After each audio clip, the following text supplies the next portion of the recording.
Olá, queridos ouvintes do podcast No Mundo Infantil, sejam todos bem-vindos ao nosso novo episódio, onde eu vou falar bastante sobre os sentimentos da criança e sobre como a gente estabelece esse diálogo com a nossa criança, mas também como que a gente vai aprender a ouvir a nossa criança e fazer a nossa criança ouvir a gente. Nós sabemos, gente, que cuidar de uma criança é um desafio diário e constante. E quando a gente não tem criança, quando a gente não convive com criança, quem nunca, né, gente, que acabou falando aí uma vez ou outra, ai, quando eu tiver o meu filho não vai ser assim. Ai, quando eu tiver uma criança eu não vou fazer isso. E o que acontece é que quando a gente tem os nossos próprios filhos, a gente acaba caindo, como se fosse aquela expressão de cuspir para cima e o cuspe cai na testa da gente, sabe? É como se a tudo aquilo que a gente falou, a gente tivesse que engolir, porque cuidar de uma criança é um desafio, é o maior desafio do mundo, eu acredito, porque é um ser humano e você tem que saber lidar com aquela criança que é pequena e que está acontecendo uma série de mudanças de desenvolvimento físico, químico, de absorção, de aprendizagem. E no meio daquela rotina do dia a dia, às vezes a gente se perde, se sente frustrado, muitas vezes a gente se sente incapaz. Aí quando a gente acorda de manhãzinha assim cedo, ou então quando a gente vai dormir à noite, a gente pensa, poxa, hoje foi difícil, mas amanhã vai ser diferente. E o que acontece no dia seguinte? Lá vem a criança, derruba o copo no chão. Ah, eu não quero esse, eu quero aquele. Blé, a comida não tá gostosa. E quando a criança tem irmãos, ele me empurrou, ele me bateu. E aí começa aquela fase dos choros, né? Tem aquela fase dos choros que a criança por qualquer motivo chora. E você tá com pressa e a criança não quer fazer aquilo que você pediu. Enfim, são muitas coisas. Fora as coisas que as crianças falam pra gente, né? Que a gente não tá com aptidão para ouvir, que a gente não gosta de ouvir. E um dos nossos maiores problemas, eu digo nossos porque eu também estou inclusa nessa situação, porque eu também tenho um filho, é que a gente não aceita os sentimentos dos nossos filhos quando eles não são aqueles sentimentos que a gente não gosta ou não quer aceitar ou que não concorda. É um grande desafio, talvez seja o maior. E aí a gente vai, durante todos esses episódios, vamos falar bastante sobre essa questão de como fazer com que a criança fique satisfeita, entendendo o sentimento dela, entendendo a situação.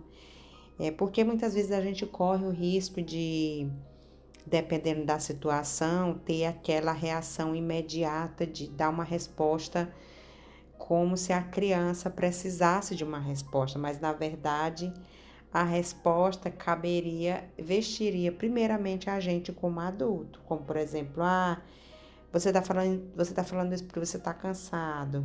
Ah, você não tem motivo para se comportar assim. Ou então, isso não essa não é a forma que você não é desse jeito, eu não conhecia você assim. Inclusive, eu já falei em vários podcasts que essa questão da gente negar os sentimentos da criança, negar o que ela está sentindo, negar os pensamentos dela, é muito confuso. Negar para ela é muito confuso e, de uma certa forma, enfraquece o desenvolvimento da criança. Pode criar brechas para que outros sentimentos e outros pensamentos tomem formas ali durante esse processo do desenvolvimento da criança. Eu vou dar para vocês um exemplo bem simples. de uma criança, um diálogo de uma criança com um adulto, né? Para vocês entenderem. De repente até vocês vão pensar, trazer para a vida de vocês. Talvez lembrem até alguma situação que vocês experienciaram. A criança está se sentindo cansada e ela fala para o adulto que está cansado. O adulto, não é possível, você acabou de dormir. Mas a criança continua, não, mas eu estou cansado. E o adulto, não, você não está cansado, você só está sonolento, porque você acabou de acordar. Vem, vamos se vestir. Aí a criança, não, eu estou cansado. Aí tem aquela pausa ali que o adulto está vestindo a criança e a criança começa a falar, olha, eu tô sentindo calor. Aí o adulto fala, não, tá frio, deixa a camisa em você. E a criança, não, eu tô com calor. E o adulto, não, eu falei, eu já disse, deixa a sua camisa em você. E a criança continua falando, não, está quente. Aí uma outra situação, por exemplo, tá assistindo ali TV, a criança fala, esse programa de TV estava muito chato. E o adulto fala, não estava chato, foi muito interessante, foi muito legal. E a criança, não, foi brega, não gostei. Aí o adulto fala, mas ali a gente aprende um bocado de coisa. E a criança, não estava legal. E o adulto, não fale assim, por favor. Essas situações são muito simples e muito corriqueiras para que eu citei esses exemplos para que vocês pensassem o seguinte: quando a gente cria aquela situação de conflito com a criança, quando ela quer expressar o que ela está sentindo ou pensando, na verdade a gente está dizendo para a criança, não confie nisso que você está pensando, não acredite nisso que você está sentindo. Você não tem razão, isso que você está sentindo não tem valor, não é importante. Você tem que fazer do jeito que eu estou falando. Não importa o que você pense ou o que você acha. Isso foi comentado também, eu comentei lá nos podcasts falando sobre autoestima e autoconfiança, sobre a importância que a gente deve dar para nossa criança quando ela quer se expressar, procurar entender. No caso aqui da criança que estava com calor, né? Ela podia trocar de camisa. Por que não, gente? Qual é o problema da criança dizer que tá com calor e você trocar a camisa só porque você é um adulto e você está sentindo calor, mas a criança está, aliás, você está sentindo frio e a criança está sentindo calor. E a criança tem que obrigatoriamente sentir o mesmo que você, isso jamais. Sabe o que acontece muitas vezes que eu reflito assim, por experiência, né? Como eu trabalho com crianças, é muito comum que a gente trate a criança como um robô, como se ele não tivesse emoções, como se ele não tivesse os seus próprios pensamentos, as suas próprias opiniões. E é interessante porque quando se trata ali, por exemplo, quando a gente está no trabalho da gente, tem adulto que está morrendo de frio e está todo empacotado.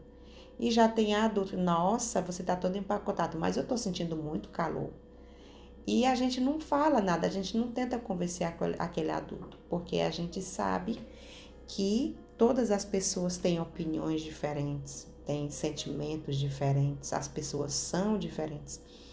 Mas quando se trata da nossa criança, daquela criança que a gente ama, que a gente quer cuidar, que a gente quer que cresça independente, que a gente quer que ela saiba se defender, a gente no fundo, acaba já criando uma criança insegura, uma criança que não confia em si mesma.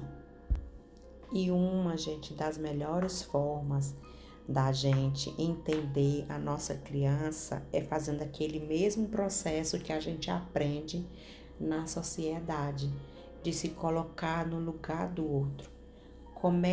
A gente fala no nosso trabalho, colocar os óculos de grau, para que a gente consiga enxergar mais de perto a nossa criança.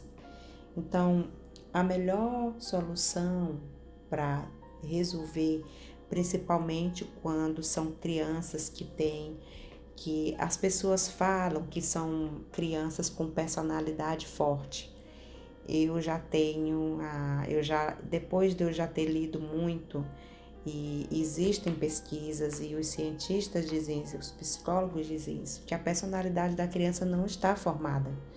Ela está em desenvolvimento até os 6 anos de idade. Então, tudo pode, uma criança que é calma, pode depois dos 6 anos ficar muito ativa, não agitada, mas ativa, que ela precisa se movimentar, ela precisa correr. Uma criança que é muito ativa, ela pode ficar uma criança tímida depois dos 6 anos, dependendo das experiências que ela vai ter, dependendo da forma de como ela está sendo criada. Então, se coloque no lugar da sua criança. Use essa técnica. Quando a criança falar alguma coisa para você, imagine que você está no corpo daquela criança, para você ter uma ideia de como que você gostaria de que o adulto tratasse você. Se a criança, por exemplo, chega para você e diz, eu tô cansado, mas ela já dormiu, ela acabou de acordar e ela diz para você que está cansado, você pode falar o quê? Você está se sentindo cansado apesar de você ter dormido? E aí você vai estabelecer um diálogo. Então, ok, se a criança está reclamando que está quente, mas você está sentindo frio, você pode falar, olha, eu não acho que está muito quente, mas você está se sentindo muito quente aqui dentro. Ou então, eu posso entender que você não gostou do programa, nós temos personalidades diferentes, as pessoas podem ter opiniões diferentes, nada e nem ninguém está errado ou certo, a gente só conhece aquilo que a gente conhece. Eu quero citar outros exemplos para vocês de situações onde a gente nega, anula as opiniões e os sentimentos da criança. Por exemplo, quando a criança fala, eu não gosto dessa nova criança, desse novo bebê. Não, você não pensa assim não, dentro de você ama crianças. A criança vai reclamar, dizer que o aniversário dela, a festinha de aniversário foi muito, muito chata. E o que a gente diz? Ou o que um adulto poderia dizer? Que é isso? Você teve uma festa linda, maravilhosa, você teve sorvete, você teve balão, você teve bolo, enfim. A gente acaba aí jogando os argumentos em cima da criança. E você quer saber do que mais? Essa é a última festa que você teve, você é muito mal agradecido. Um outro exemplo, a criança reclama do aparelho dela, dizendo que está doendo. Eu não me importo mais o que o dentista fala. Eu não quero mais usar esse aparelho no meu dente. O que um adulto que nega o sentimento da criança poderia fazer? Não, você está errado. O aparelho não dá tanta dor assim. Você tem que usar, querendo ou não. Pense, imagine na quantidade de dinheiro que eu coloquei nesses seus dentes para que eles ficassem melhores.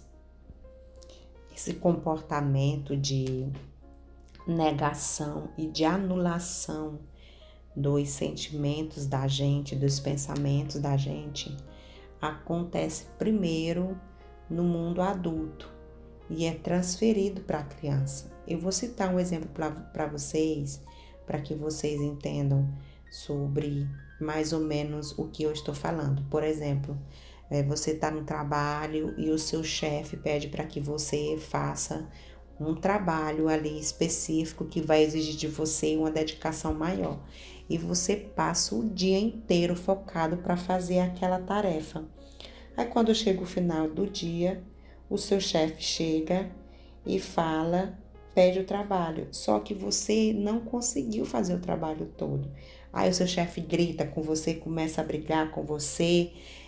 E ele fala, eu não estou interessado nas suas desculpas, eu não quero nem saber, eu quero esse trabalho pronto. Eu estou pagando você para fazer isso. Aí você vai para casa, pega o carro e chama um amigo para ir junto para desabafar. Você conta toda a história que aconteceu, você está super desapontado, triste porque não conseguiu entregar o trabalho a tempo. E o chefe, além de tudo, não reconheceu o seu esforço, não quis ouvir você, não quis entender você, não validou o seu sentimento, não validou o seu esforço. Aí o que a sua colega faz? Gente, isso é tão interessante. Foram uns exemplos que eu achei. E eu vou dizer alguns exemplos no mundo adulto para que vocês entendam de como a gente traz isso para o mundo da criança, que são formas de anulação de sentimentos, de negação de sentimentos. O que esse amigo fala para o adulto? As possibilidades. E aí, quando eu disser essa possibilidade, traz para você essa possibilidade. Como é que você vai se sentir depois do que eu vou falar? No caso, eu sou a amiga, eu sou a sua amiga, né? Você fez o trabalho, já brigou com você, aí você me conta, desabafa, o que eu vou dizer para você? A primeira negação, não tem razão para você ficar assim. É muito estúpido você se comportar assim. Você só está cansado e você fez as coisas desproporcionalmente. Não é tão ruim como você está falando, não foi tão grave assim. Ai, que exagero. Me dá um sorriso aí. Você fica tão legal quando você dá um sorriso. Como é que você se sentiu, gente? Vamos para o próximo. A vida é assim mesmo. Nunca é como a gente quer. Você tem que aprender a engolir. Engole o sapo. Pegue isso e não se preocupe. Nem tudo é perfeito nesse mundo. O que você sentiu depois de você ter sido humilhado pelo seu chefe e ouvir essa minha posição diante do seu desabafo? Se você está gostando do conteúdo, inscreva-se no meu canal, ative as notificações para receber em primeira mão as mensagens do conteúdo novo. Gente, tem muito amor e dedicação nesse trabalho. Clica lá, vai. Clica para não esquecer. Uma outra forma que a gente às vezes quer ajudar, quando a gente dá a solução pronta. Você sabe o que você pode fazer?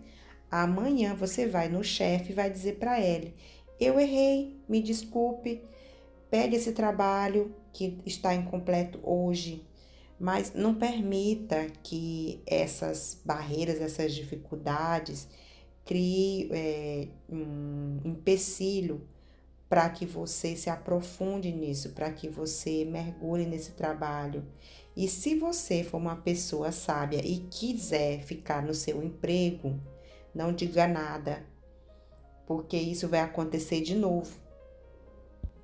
Aí a outra forma também que a gente às vezes se comporta, né? E vocês lembrem que eu tô pedindo para que vocês também associem essa fala, esse comportamento voltado para a criança também. É uma situação que acontece com você, com a gente, mas que a gente às vezes leva para o mundo da criança, como se a criança pudesse entender tudo isso. Uma outra forma, o que aconteceu? Por que você não deu conta de fazer esse trabalho que o chefe lhe pediu? Você não percebeu que ele ia ficar zangado se você não tivesse feito? O que aconteceu antes disso? Por que você não foi atrás dele para explicar realmente o que aconteceu? A outra situação é quando você defende a outra pessoa, né? A outra pessoa que não é a vítima, que foi o agressor. Mas eu entendo a reação do seu chefe. Ele estava com muita pressão em cima dele. Sorte sua que ele não perdeu a paciência com mais frequência com você. A outra forma, que é aquela forma de passar a mão na cabeça, né? E não falar muito, só, coitado de você, foi tão ruim. Que triste, eu tô quase chorando com essa situação. Ainda tem também, gente, aquelas palavras que são como se fossem palavras de psicólogos, de análises, essas coisas assim, né? Isso eu também, não dessa forma aqui, né? Eu não me vejo dentro dessa situação, mas eu gosto de analisar, de pensar bem antes de falar. E essa situação, quando você desabafou para mim, que sou seu amigo, eu vou falar: ah, você pensou realmente de verdade na razão pelo qual você ficou chocado pelo fato do seu chefe funcionar, você associa o seu chefe como uma figura paterna na sua vida. Aí quando você era criança, você provavelmente tinha medo do seu pai, que o seu pai ficasse com raiva de você. E agora, quando o seu chefe brigou com você e reclamou, esse sentimento veio à tona de ser colocado de lado de volta, não é verdade? E aí, por último, a gente tem aquela resposta que é uma resposta de empatia, né? Que é aquela tentativa de dar ali um empurrãozinho, de demonstrar que está entendendo o sentimento do outro. Oi, oi, oi, eu acho que foi uma experiência muito forte ser colocada numa situação dessa de ataque na frente dos seus colegas, especialmente porque você teve muita pressão isso em cima de você, né? Isso foi muito difícil. Então, se vocês quiserem, voltem de novo nos exemplos e dá uma pausa e pensa como que você se sentiria, porque a gente vai começar a treinar isso já de cara, né? Para que a gente possa se colocar no lugar da criança, vamos trazer para nossa realidade adulta. Como que a gente se sentiria nessa situação, para que a gente possa começar a se colocar no lugar do outro. E é muito interessante, gente, porque cada pessoa, quando está magoada, quando está triste, quando foi ofendida, cada pessoa tem uma forma diferente de reação. Tem pessoas que se sentem com compaixão, né? Tem pessoas que se sentem um pouco na defensiva, tem pessoas que ficam muito furiosas, que não quer ouvir ninguém. Tem pessoas também que se sentem agredidas e tem aquela reação de também dar de volta como se fosse dar o troco. Qual é o tipo de reação que você tem quando você recebe do outro uma postura que não foi agradável para você ou que não foi esperado? Uma situação que o outro não te deu ouvidos, que o outro, você ficou falando aí e o outro te deu qualquer resposta. Como que você se sentiu? É claro que eu tenho certeza que vocês estão curiosos, ok. Eu poderia ter dito uma dessas situações, mas nessa situação, qual seria a forma correta de falar? No caso, eu que sou sua amiga, você que foi ofendido, como eu poderia ajudar você? Primeiro, eu tinha que ouvir, deixar você falar tudo o que você pudesse falar. Depois, eu demonstraria aquela minha dor interna e eu daria oportunidade de conversar mais, fazendo perguntas, por exemplo, de como que você está sentindo, o que está preocupando você, o que está fazendo você ficar pensando nisso. Eu tô lembrando, como eu trabalho com crianças, é muito interessante e eu queria que vocês fizessem o teste. Quando a criança de vocês ficar zangada, desce na altura da criança, olha nos olhos dela. Se ela não tiver extremamente chateada, né? Porque tem vários tipos de surto, porque vai depender muito da situação que a criança está envolvida. Tem uns surtos que a criança se joga no chão e bate a cabeça. Nessa situação, a criança precisa se acalmar primeiro. Tem criança que chuta muito, agride com os braços, com as pernas. Dá para tentar ouvir uma criança nessa situação? Não, também não dá. Eu até recomendo que nesses casos, por exemplo, na criança que chuta e agride muito, que você, por exemplo, se for em local público, que você pegue ela sempre com que você vá por trás da criança e coloca os seus braços ao redor do corpo dela. Se não for uma criança que seja muito pesada, né, que você consiga retirar ele daquele local, retira ela daquele local e procura um local calmo, deixa ela se acalmar. Primeiro, não tem como conversar muito. Nos podcasts em um dos podcasts que eu fiz, onde eu falo sobre o cérebro, um psicólogo, médico, palestrante, a pessoa que fez o livro que me inspirou, ele falou que o surto da criança demora mais ou menos 90 segundos. Eu não tinha essa informação, né? Eu não sabia em relação à questão de tempo.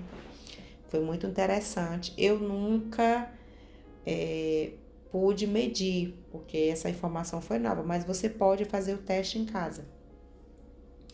Então, o que eu queria falar é que quando você desce para o nível da criança, você se coloca na altura da criança, você já demonstra interesse que você não é superior a ela, que você tem interesse de olhar nos olhos dela e de ouvir o que ela tem para falar.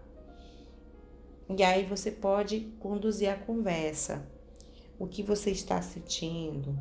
Onde está doendo? Mas por que você está pensando assim? Ah, ok, entendi. Então você está se sentindo assim. Como é que eu posso ajudar você? E, gente, isso faz toda a diferença. Uma criança que está aos prantos, chorando, por exemplo, porque pra gente pode ser uma situação simples, tipo, a criança tomou o brinquedo da outra. E tem crianças que reagem de uma forma assim absurda, parece que o mundo acabou. Então quando você conversa com a criança, o que aconteceu? Aí às vezes a criança nem consegue falar. Aí você fala, ok, eu vou esperar, é normal, você está triste, eu estou vendo que você está triste, eu vou esperar você parar de chorar. Quando você se sentir bem, eu vou ficar aqui, aí a gente conversa. Eu não estou conseguindo entender você porque você está chorando, mas eu vou esperar. Eu não posso dizer que é um conselho, né?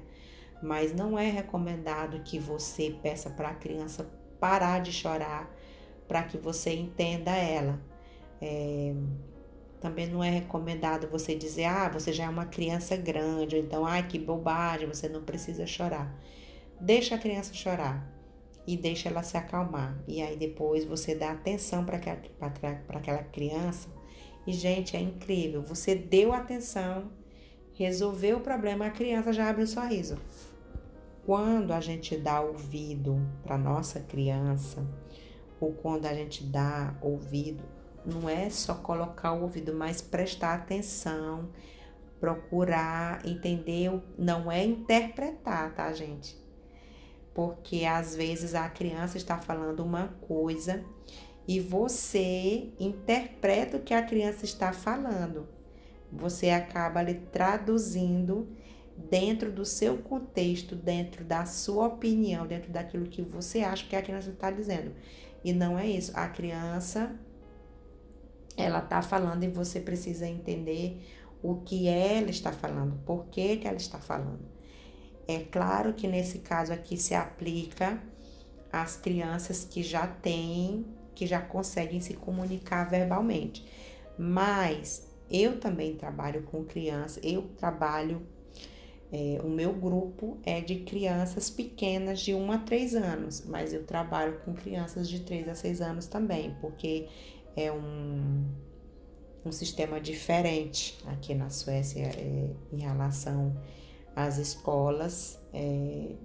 Não é creche que eles chamam, não é creche, mas é uma escola onde as crianças vão para lá, né?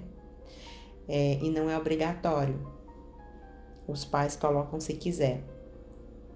Então é muito comum que as crianças de 1 a 3 anos 3 anos já fala, né? A partir de 2 anos, algumas já conseguem se expressar verbalmente, já falar algumas palavras. Mas as crianças entre 1 a 2 anos, que ainda não têm muitas palavras, não tem ainda uma comunicação verbal, elas se comunicam mesmo assim, elas utilizam, elas apontam, elas pegam, elas expressam o choro. E quando você pergunta, quando você vai conduzindo o diálogo, ela vai te responder, você vai ver nos olhos dela, você vai interpretar, que eu falo no sentido, né? Porque eu falei que não é para interpretar, mas você vai, a partir daqueles gestos dela, entender aquilo que ela está querendo dizer. Ok, Alcione, vocês estão pensando, né? Então me ajuda, me dá umas dicas que podem me ajudar a me comunicar com a criança, para que a criança se sinta entendida, compreendida e que eu consiga demonstrar para ela que eu estou me preocupando com ela, que eu tenho empatia por aquela dor dela, pelo sentimento dela, né, da criança.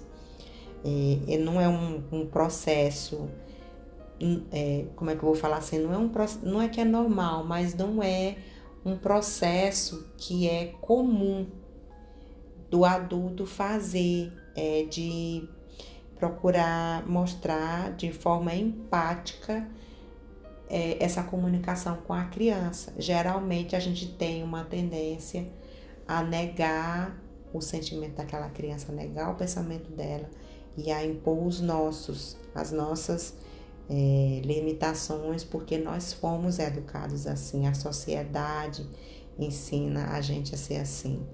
E sabe uma coisa que é muito interessante? Que se vocês forem pensar no mundo inteiro, a maior parte da população é empregada. Mas o que tem a ver? Tem tudo a ver, porque quando eu estava conversando esses dias com meu irmão sobre a diferença, qual é a diferença que tem, o que acontece com a gente ou com as pessoas quando umas são empreendedoras e outras são empregadas. Porque a gente estava conversando justamente sobre os nossos sonhos, né? De ser independente, de não ser mais empregado.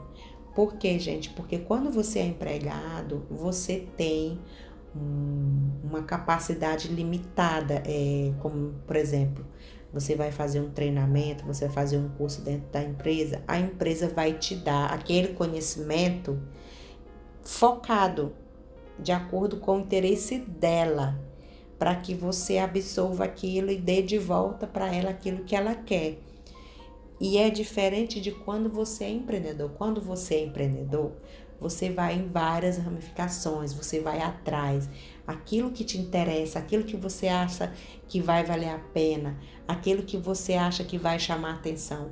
É você, é totalmente você. Você não fica preso a nenhuma opinião de alguém, você não fica dependendo de ninguém.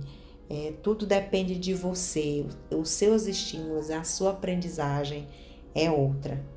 Então eu vou ficando por aqui com esse podcast de hoje. Fiquem ligadinhos, porque no próximo podcast eu vou dar umas dicas de como que a gente pode começar a treinar, estabelecer esse diálogo com a criança, para que a gente ouça ela e para que ela ouça também a gente, tá bom? Aproveita e compartilha com seus amigos, com seus parentes, vizinhos, todo mundo que tem criança, tá bom, gente? Isso não é só para mãe, não, é para todo mundo, tá bom? Então, até mais, a gente se vê no próximo podcast. Novamente, estou aqui para lembrar você de se inscrever no meu canal, ativar o sininho para as notificações. Deixe seu like, comente e compartilhe com quem é responsável por uma criança. Sua presença é muito importante para o desenvolvimento do meu canal. Venha você também fazer parte desta família que cresce a cada dia.